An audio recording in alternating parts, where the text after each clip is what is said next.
Hey everybody, are you having trouble being a 21st century believer? Would you much rather live back in the ancient times? Back in the days of Musha maybe? Or Yahusha when he walked the earth? You might have got to meet him, but would you really want to live back then, in those primitive days? We live here today in the 21st century, and if Yahusha walked along, to start with, he'd be 10 years younger than me. He'd be 33 years old. He wouldn't be wearing robes, hats, probably wouldn't even have a beard. He would look exactly like every other man. In fact, scripture says there was nothing remarkable about the way he looked.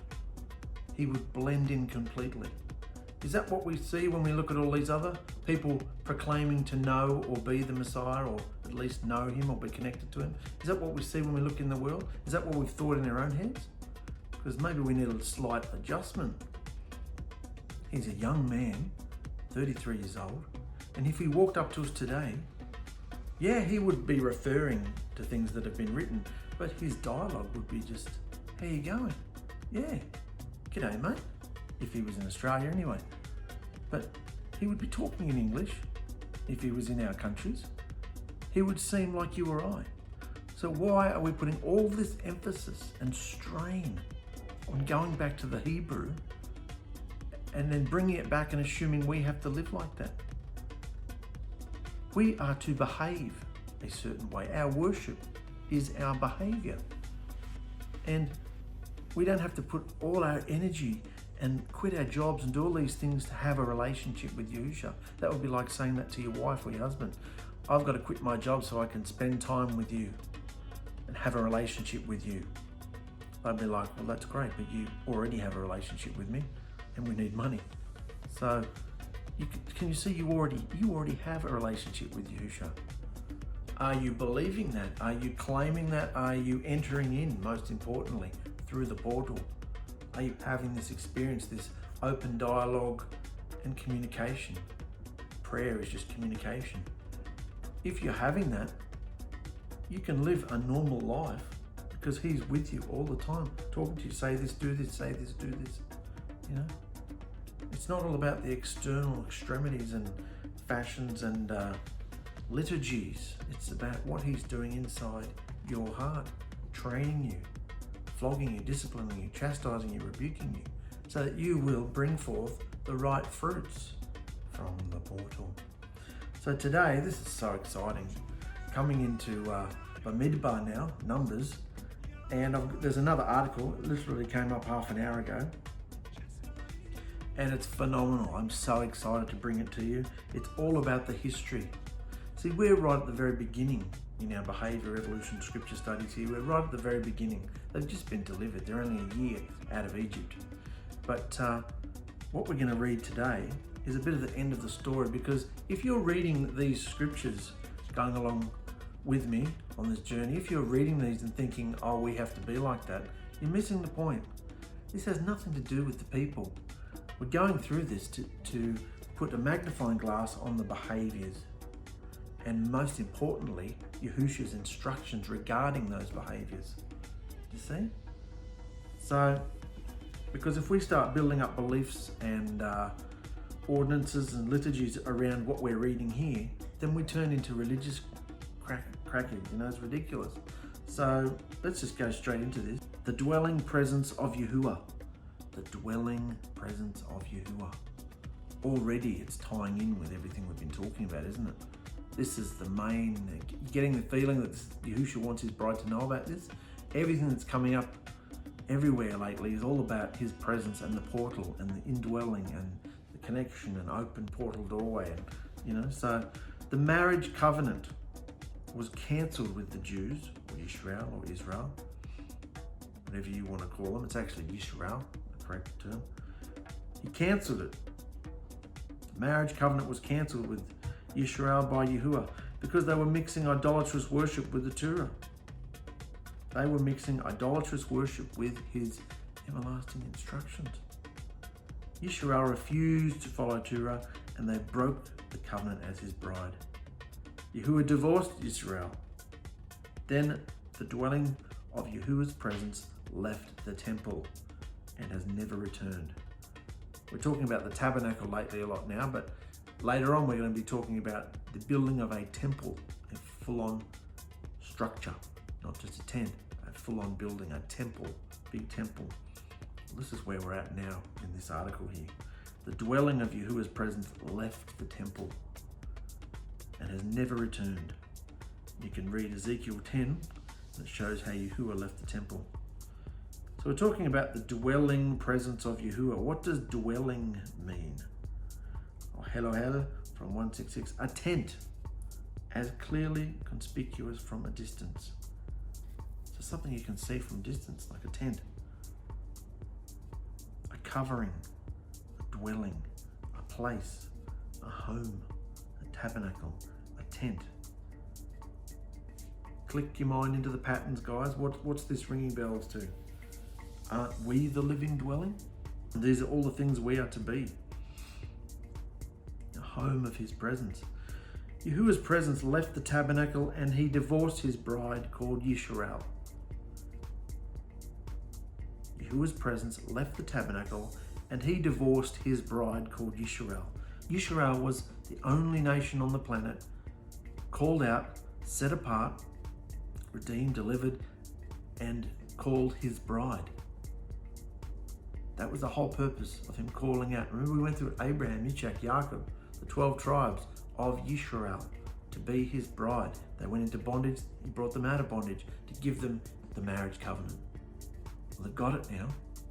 And the whole point is to be obedient to this marriage covenant so I can train you and prepare you and bring you back to the marriage home.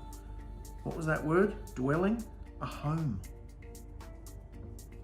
The marriage home, where his dwelling is. There's no need for sun or moon because he is the light. He is the energy, the power, the everlasting force that lights and energizes everything and keeps everything alive and, amazing. So Yahuwah's presence left the tabernacle and he divorced his bride called Yisharal. In fact, Yisharal was taken into captivity by the Babylonians and Jerusalem was looted and destroyed. Many years later, Israel came back and rebuilt Jerusalem and eventually continued their idolatrous practices of worshipping Yahuwah through mixed beliefs, i.e. man-made religion and no presence of Yahuwah. Did you get that? He was so disgusted by their abominable, remember the word abominable? All the practices that we consider and Yahusha considers abominable, they were doing. And then declaring they were doing it unto him. All the pagan things that the nations do, they were doing. The zodiac, the sexual practices, all those things. So Yahusha divorced them and scattered them, got them out of the land. They were taken over by the Babylonians, which he prophesied would happen if you don't obey me. And it didn't, so he did. So what do? They came back years later and set it all up again of themselves. You can't kick us out of here. We're going to set it up ourselves. We don't need your presence. We'll just pretend your presence is there. We'll set up the tabernacle again, or the temple, and put the big curtain up. No one's going to know you're not here. A bit like the Tower of Babel, isn't it? We'll show you, kicking us out of our land, who you think you are. This is the foundation of what we see in the world today. Israel, the Jewish Yahudaism. So, during this time, during what time? During the time that Israel set the system up themselves again. During this time, Yahusha arrived. This is the political climate that Yahusha arrived in. Man-made religion. It was based on the blood covenant, based on it. There were elements of truth in it, but it was all man-made. It wasn't the original, So, keep in mind they're still divorced at this point when Yahusha arrives. During this time, Yahusha arrived and completed his task here on earth. He revealed the religious practices of the Jews to the people, mixing idolatry with his instructions, mixing idolatry with his Torah. Yahusha then renewed his covenant. He lifted up and renewed the blood covenant once again with his new bride, which included the Gentiles. So even though he divorced Yisharal, he remarried. But this time, it wasn't about genealogy or about only the Jewish people. It wasn't about only that Yehuda Ephraim. It was about the whole world. He hadn't changed, the instructions hadn't changed, but he renewed the marriage covenant, opening the doors for both Jew and Gentile alike. You weren't any more special being a Jew or a Gentile. You weren't to treat the Jews any more importantly or the Gentiles like dogs. No. He leveled out the playing field. Anybody who is willing to come to me and be obedient, be immersed and repent, is welcome to join the blood covenant just as it is today. So isn't this amazing? This is going further in history and opening the door so we can see around us. Because people are throwing stuff at us all the time on Facebook and social media with all these weird crackers beliefs and opinions. It's good to know where they're coming from.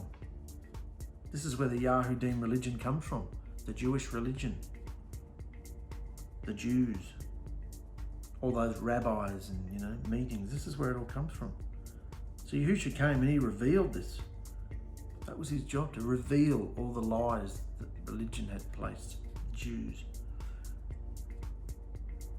So he renewed. That's what he was doing on the night before his death. He renewed his blood covenant with his new bride, which included the Gentiles. The Jews still rejected him and eventually murdered him. Yahusha wanted to dwell with his own loved ones because he loves us all so much. The Jews were so angry at this. Just Yahusha being there and using the name Yahusha, which means Yahuwah, which you weren't allowed to say anymore because that was, frowned upon because of all their strongholds and BS they were spinning.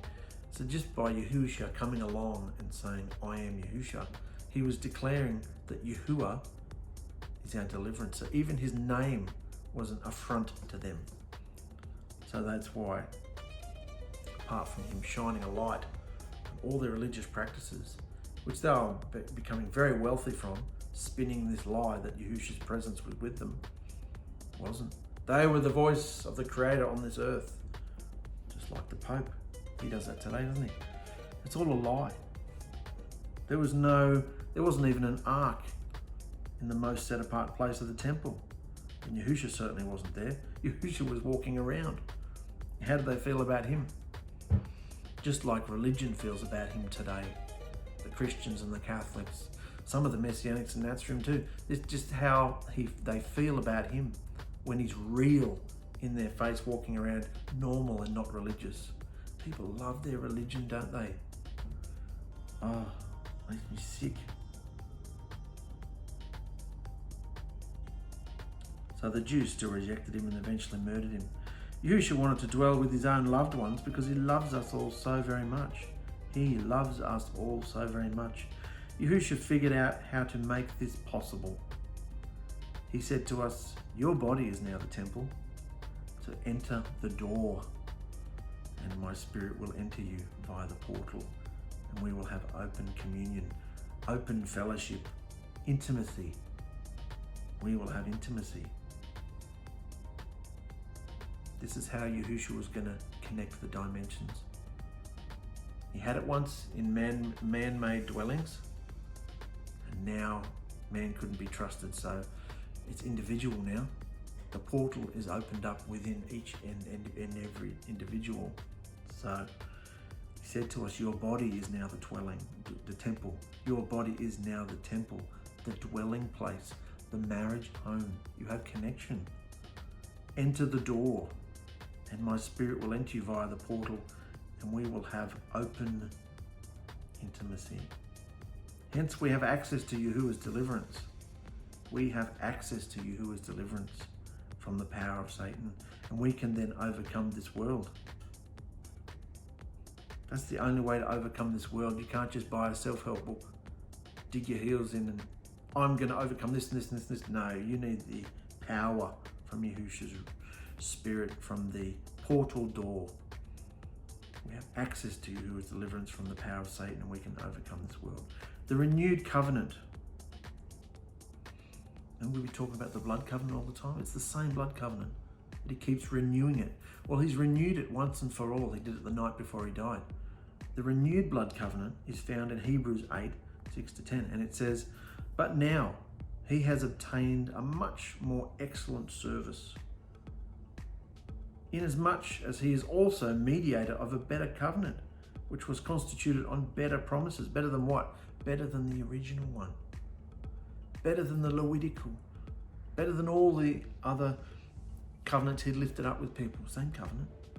But better, much better. He's obtained a much more better service as much mediator of a better covenant, which was constituted on better promises. For if the first had been faultless, then no place would be sought for a second. If the first had been faultless, then no place would be sought for a second. If the Levitical system was good enough, why would Yahusha need to come and renew it? Because the Levitical system had been crumbled and the nation had been kicked out, and they had come back and set up their own system based on Yahusha's instructions, but the behavior and was completely mad and evil. It was an abomination to him. So, for finding fault with them in the temple, he says, "See, the days are coming, says Yahuwah, when I shall conclude with the house of Yisharal and the house of Yehuda a renewed covenant, not according to the covenant that I made with their fathers in the day when I took them by the hand and led them out of the land of Mitzrayim," or Egypt, "because they did not continue in my covenant, I disregarded them, says Yahuwah. Because this is the covenant that I shall make with the house of Yisrael after those days, says Yahuwah, giving my laws in their mind, my instructions in their mind, and I shall write them on their hearts, and I shall be their Elohim, and they shall be my people." What about that? Instead of them being written on stone, instead of you having to go to the temple, to the priests to learn the instructions, he is now writing it on our hearts. It's personal. The door is now open personally. The portal is no longer sitting on the Ark of the Covenant, and you no longer have to go to the temple to commune or have intimacy with the Creator, because it's now inside us. If you are an immersed believer in the name of Yahusha, HaMashiach, you have open portal doorway access to Yahusha. Yahusha's presence never returned to any Jewish temple worship. Yahusha's presence never returned to any Jewish temple worship. Never. Never, never, never, never, never, never, never, never, never, never. Oh, but what about what? No. Oh, but I've been to it. No. Sorry. Yahusha's presence never returned to any Jewish temple worship. I believe that. People are called out of all sorts of religious movements. Yahusha's presence never returned to any of those temples. The Jews are today back in Israel wanting to build a new temple, which Yahusha will never acknowledge, for he has told us our bodies are now the temple. Our bodies are now the temple, the living dwelling places. We only have access to him through the portal of his divine presence. So don't listen to any other rubbish. Just as they only had access to him through the portal in the tabernacle or the temple, he left. He divorced them. He sent the nations in to attack them and take them capture. And he left the temple. He left Yisrael. He divorced them, cut, severed ties. Done. My blood covenant, done. Does that mean he changed his mind about anything? No, because his instructions have always been obey me and live, disobey me and die. Obey me and I will protect you and bless you and keep you. Overall sense of shalom, remember? Disobey me and I will cut you off. I will divorce you, boot you out of the land. Remember we talked about all the land. The land will boot you out. And the land did. So don't be confused. The Yisharal we've always known about. The Yisharal we're learning about now. This is an old system. Not because Yahusha is old, not because his instructions have changed. His instructions, many of them have transformed. The behaviors have transformed over time. But Yahusha never changed his mind. He didn't change into some benevolent, do whatever the hell you like, New Testament type entity. No, not at all. He booted them out because they were disobedient. He hasn't changed. He came in the flesh to reveal, shine a light on all the religious rubbish because that's Satan, and it's evil, and he came to reveal the evil, reveal the death, and he came to deliver us from evil and death, destroy death. Remember, death is an abomination to him. Death is not supposed to be. That's why the religious people hated him, because they were full of evil and death. And then the night before he died, he raised up his everlasting blood covenant once again. And this time, he flung the doors open. It wasn't just for the lost sheep of the house of Yisharal.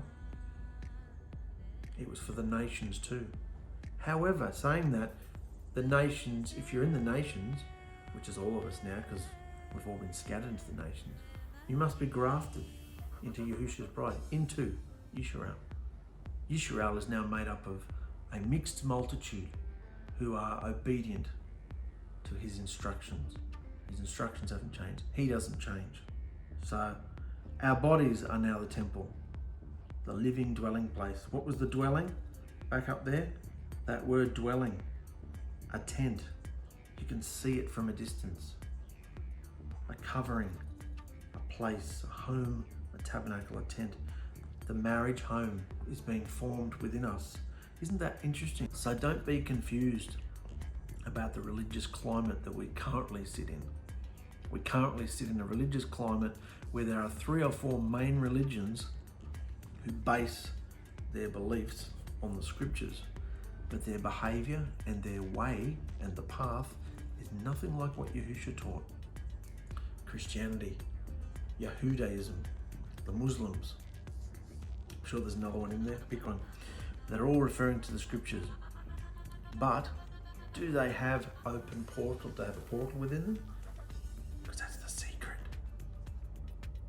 You can only come to the Father through Yahusha. You can only come to the Creator of the universe through the name of Yahusha ℚ𝕗. Isn't this phenomenal, guys? So don't be confused. Yahusha divorced Yisharal, divorced his bride, because remember, in his instructions, a wife could not remarry unless her husband died. So what had to happen to the husband in order for Yisharal to be remarried? Because Yisharal is his bride. The bride and Yisharal are almost the same concept. He had to die. And that's why the night before he died, he said, I'm raising up this everlasting blood covenant again, renewing it in my blood. See how it breathes, understanding these gems breathes life into the words Yahusha said. I'm not renewing it in lamb's blood anymore. I'm not renewing it through the sacrificial system. I'm not renewing it through the physical act of circumcision, that bloodshed. No, I'm renewing it in my blood. Your blood? Who are you? He was perfect. He had to be perfect, a perfect specimen. Because lawlessness and disobedience came into the earth through a man, and it had to be destroyed by a man. Adam didn't do it. Musha couldn't do it. Musha offered, but Musha did not qualify because he was a man, and a flawed man, like we all are. But Yahusha was perfect. So, isn't that amazing to go through the history? And we're going to go dissect further and further as we go along, but I'm loving these summaries that are coming up because it's tying right in with the blood covenant, with his instructions, with who he is. Isn't that why we're doing this?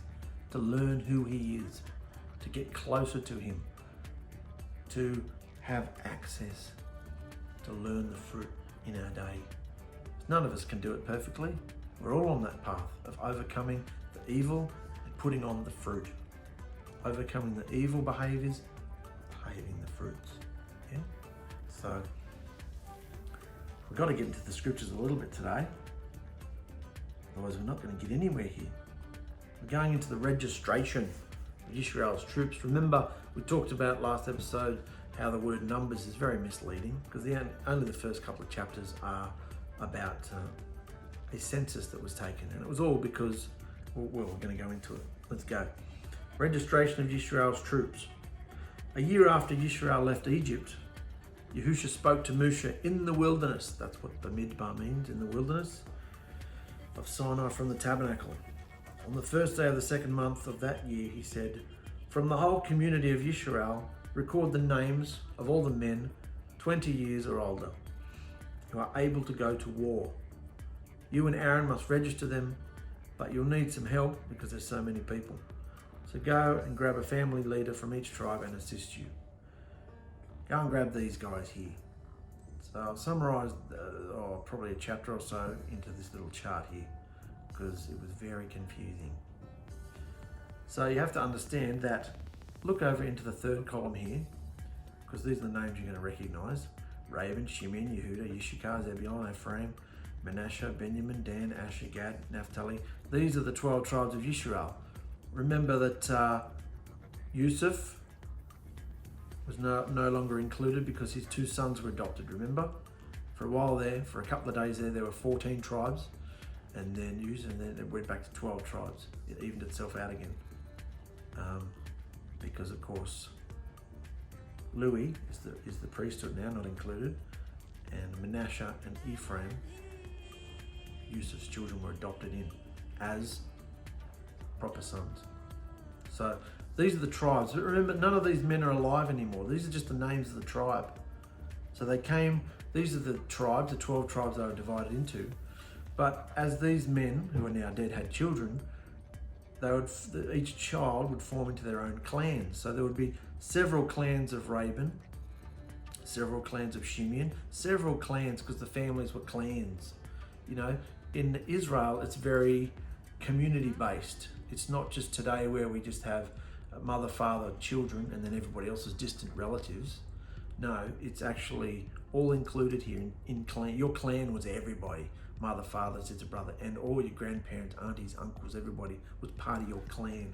So these 12 tribes here would have had lots of children and lots of different clans, but on this particular day, he told Moshe to grab these particular guys. So from the tribe of Reuben, go and grab Eliezer, who's from this tribe, and then all the way down there, all of them. So this is the name of the guy they were speaking to in each tribe. He came from this clan, this particular family, and of course their patriarch, you could say, was Yehuda. So see this is what the chart means. And then of course all this is listed again in another chapter just to give us the numbers. So here's the numbers right down there. That's how many people there were in each tribe, of men over 20. This was not a census, population census, this was a military census. And we'll see why in a minute.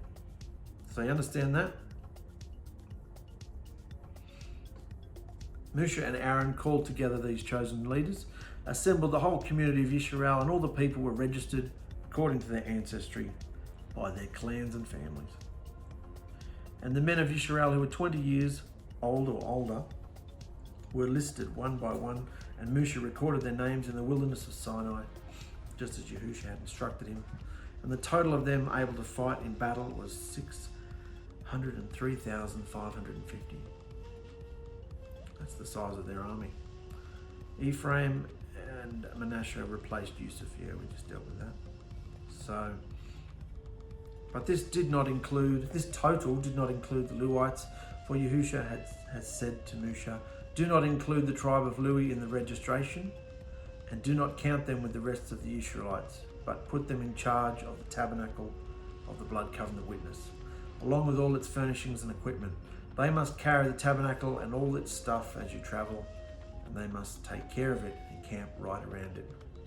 Their job was to keep the portal of Yahusha's esteem open. That was their job. That's a pretty phenomenal job, probably the most important job. So they didn't have any other jobs, no national responsibilities.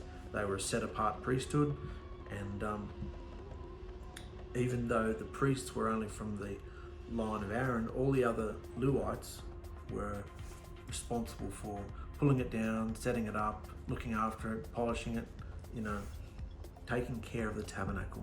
The tribe of Lewi was, in a nutshell, just as it says there, their job was to keep the portal of the Yahusha's esteem open. The purpose of this census was to organize an army for the upcoming war to take the promised land. Now, usually a census was taken before and after a battle to determine exactly how much life had been lost. Even though the scriptures have been promoted as a book of love and peace, is also a war manual to prepare us how to walk with Yahusha in a world full of hostile walking dead. Did you think Yisharal's journey to the promised land was going to be a piece of cake? No way, not for them or us. Once we are delivered through Yahusha's blood and cleansed through the waters of immersion, we've only just enlisted into the army. That's just writing your name on the list. Yeah? Putting your name's now written in the Lamb's Book of Life. You're just enlisting. That's just the beginning. You've had no preparation, and you've seen no bloodshed or war. Remember, the scriptures established the pattern that all believers will go through on their path of overcoming evil. And we're not going to succeed in our day as a soldier without the connection to Yahusha through the portal he's opened within us, and drawing from his 9 behavioural fruits and instructions, wielding them in battle. Isn't this exciting? It's tying in with what we just read about the history of Yisharal, and he booted them out, lifted up the blood covenant with them again, with his bride, Jew and Gentile alike. But it's got to be through his name, through the portal connection. So we're not going to succeed in our day as a soldier without the connection to Yahusha through the portal he's opened within us, and drawing from his 9 behavioural fruits and instructions, wielding them in battle. So, speaking about the Lewites, he says, whenever it's time for the tabernacle to move, the Lewites will take it all down, and when it's time to stop, they will set it all up again. But any unauthorized person who goes too close to the tabernacle must be put to death. Any unauthorized person who goes too close to the tabernacle must be put to death. He's mainly talking to Yisharal here because many people, and we'll probably deal with it in another episode, a lot of the firstborns in Yisharal would have had their nose out of joint, because the firstborns were the most prestigious position in a family, in a clan, because they had the job of being the priest of the family, setting up the sacrifices, being responsible for the altars that were built, bloodshed, all those sort of things. And Yahusha, in one fell swoop, after the golden calf incident, said, firstborns no longer happening, I'm taking the tribe of Louis instead. So in essence, they were all fired. So he's saying, if any of them came to the tabernacle, assuming to be a priest, he's saying to them, look, any unauthorized person who goes too close to the tabernacle must be put to death. Each tribe of Yisrael will camp in a designated area with its own family banner, but the Lewites will camp around the tabernacle of the blood covenant witness to protect the community of Yisrael from my anger. The Lewites are responsible to stand guard around the tabernacle. When Yisrael sets up camp, each tribe will be assigned its own area. The tribal divisions will camp beneath their family banners on all 4 sides of the tabernacle, but at some distance from it. So Yisrael did everything just as Yahusha had instructed Musha. So everything we just read there is pretty much explained in this picture here. So you can see, and many people try. I mean, it does look a little bit like a cross, but many people try to elongate the bottom of it so it looks like a pagan cross, JESUS type cross. And see, look, Jesus was in the old. Look, they're camped in the shape of a cross. No. I mean, this is kind of that shape, but not. This is just an artist's interpretation anyway. We know that they were camped north, south, east, and west. Whether they were in strict squares like that, who knows? But this is the marching formation of Yisharal's forces for war. Each tribe was a military unit carrying its distinctive insignia. So the east, of course, anywhere you see east in scripture is the most prestigious area. And of course, Yehuda is here. Yehuda was the tribal leader here. Yehuda was positioned in the east as the dominant tribe, given the firstborn authority to rule Yisharal. So you can see there that they're in military formation. This is how they would march. This is where they camped. And look where the Lewites are. The Lewite priesthood is right in here, camped right in here around the tabernacle. They had to guard the tabernacle. Because if anybody from Yisharal came too close, they would be zapped. Yahusha will not compromise his set apartness with anyone. He will destroy everything, the whole universe, but he will remain set apart. Thank you very much. But his blood, ever since his blood was shed, he's washed clean both dimensions. And that's not really even an issue anymore. We can come close to him. Gigantic tent city of about 3 million people, including women, children, elderly and foreigners. A lot of people. Keep in mind that altogether we're talking about an estimated population of around 3 million people. And given that size, Yahusha didn't want them to move frequently. They would settle in a specific location for a few months at a time, and in some cases, they were camped in the same spot for many years. The organizational structure of the 12 tribes of Yisharal around the tabernacle was based on the compass directions of north, south, east, and west. 3 tribes were assigned to each direction, forming a tent village around the set-apart sanctuary that were protected from enemy attacks. What's interesting is that in Egypt, the Pharaoh used this exact same formation when he went to war, strategically placing his own regal tent in the center, where it was surrounded by his royal battalions, placed according to their rank. Having spent centuries in Egypt, this style of battle formation would not have been lost on Yisharal. Interesting. A good majority of the rituals and customs that Yahusha gave to Yisharal were already firmly entrenched in the ancient Middle East prior to Sinai. This may surprise you, but among the things that were already in use in ancient Middle Eastern societies before Yisrael were the menorah.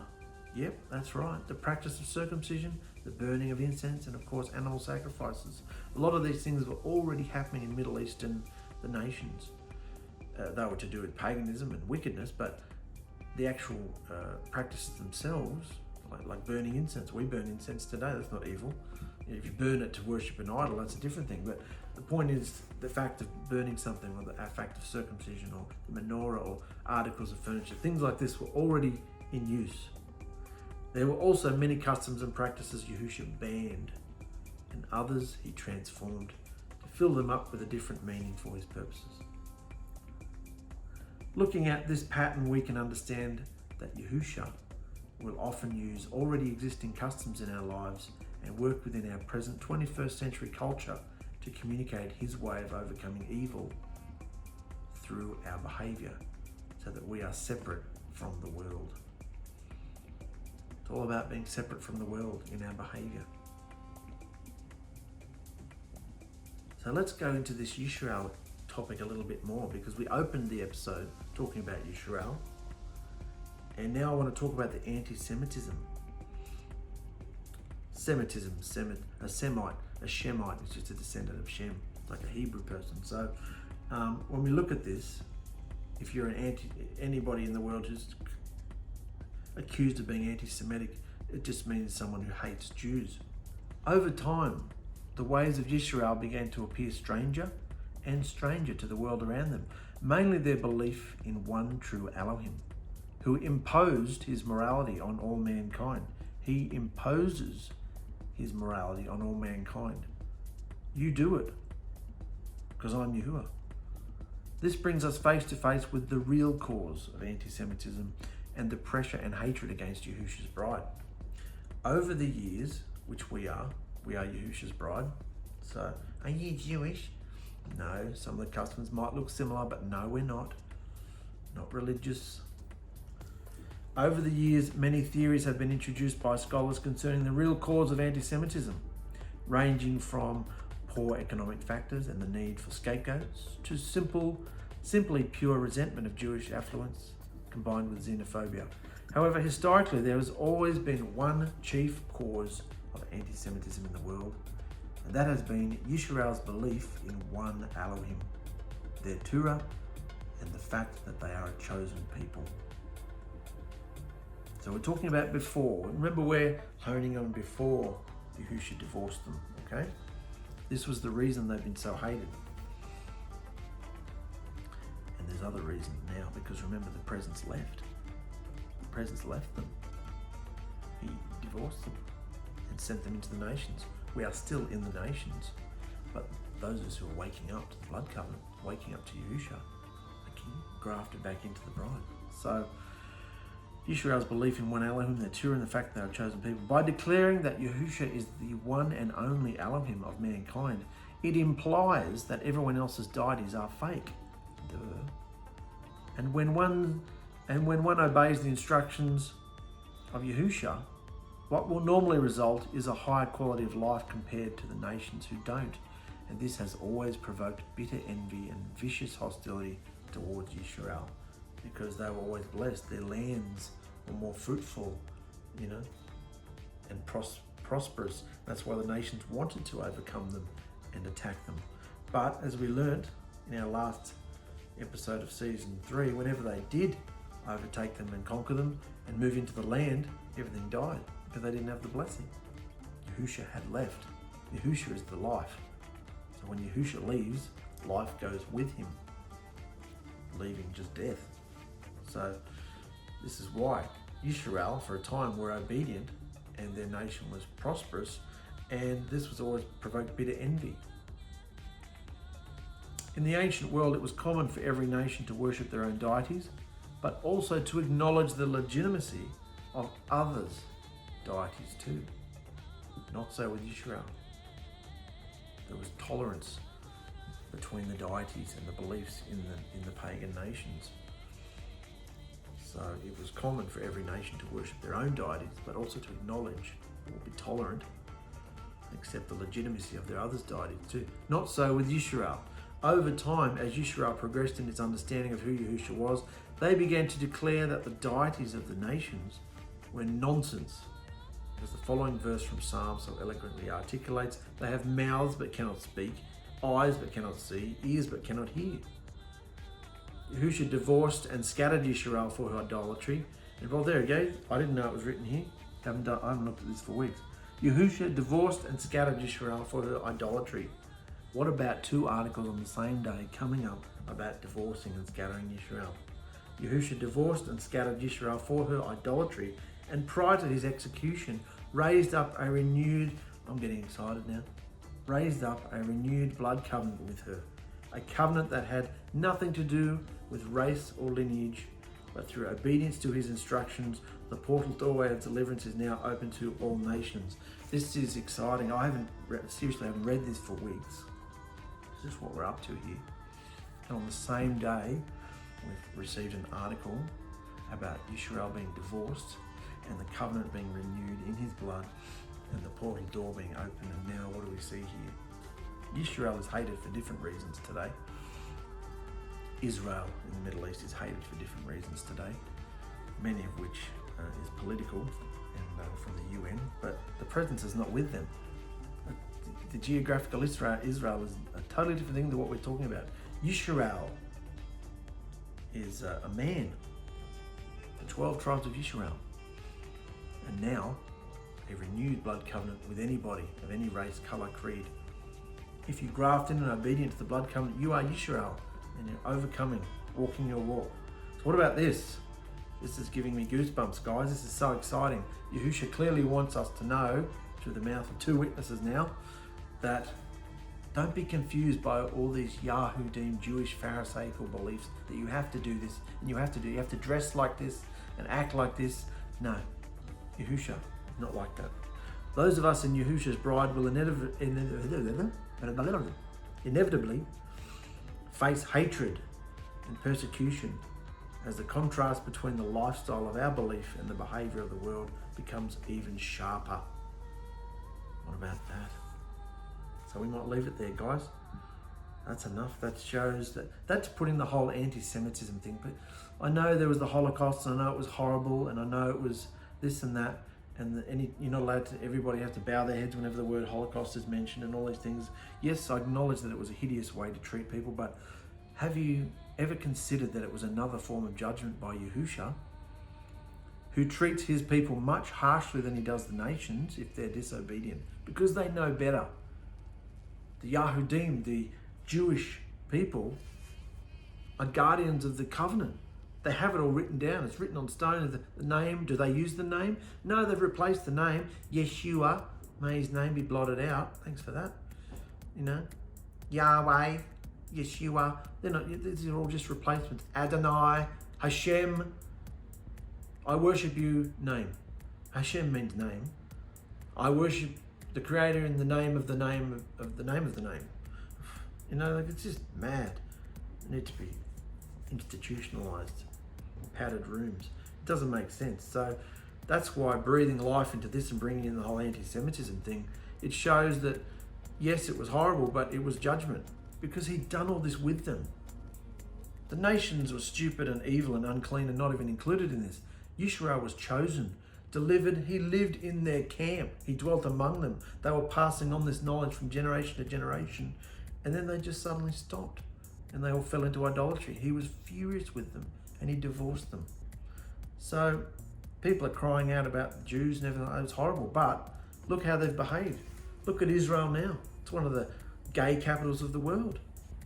You know, don't be crying for the Yahudim or the Jews. They deserve everything they've gotten. Just like we all deserve our consequences for our evil behaviors. Every behavior comes with a consequence. So, isn't that phenomenal about the history? Gone into a lot of history today. That's what scripture is. It's a giant history book on one hand. So we're not reading it to mirror our own behaviors on the stories we're reading. We're learning what Yahusha feels, how he deals with situations, what his everlasting instructions are, and standing on them. Remember we talked about last episode, step by step by step, thought by thought by thought. I was explaining to my daughter this morning that it's a secret. It's a secret. Demons don't want you to know that they're there.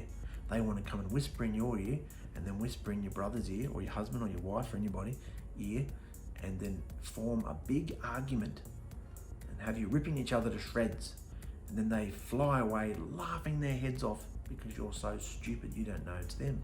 You're just looking at the people. What'd you say that to me for? What'd you say that to me? Well, if you take a break, take a breath, go into the portal and you're just kind or loving or gentle or peaceful, you know, there's no peace. There is no peace. What are people doing out in the world to get peace? You know, there's no peace. So the only peace, shalom, overall sense of well-being and nourishment, is from Yahusha. So keep going in your peace, brothers and sisters. Keep going in this walk. Don't listen to all the naysayers and the peanut gallery. Their social media is full of peanut galleries, people who are saying things. And you know what? Most of the people who are saying things aren't doing things. There's sayers and there's doers. Be a doer. Yeah? Love you guys.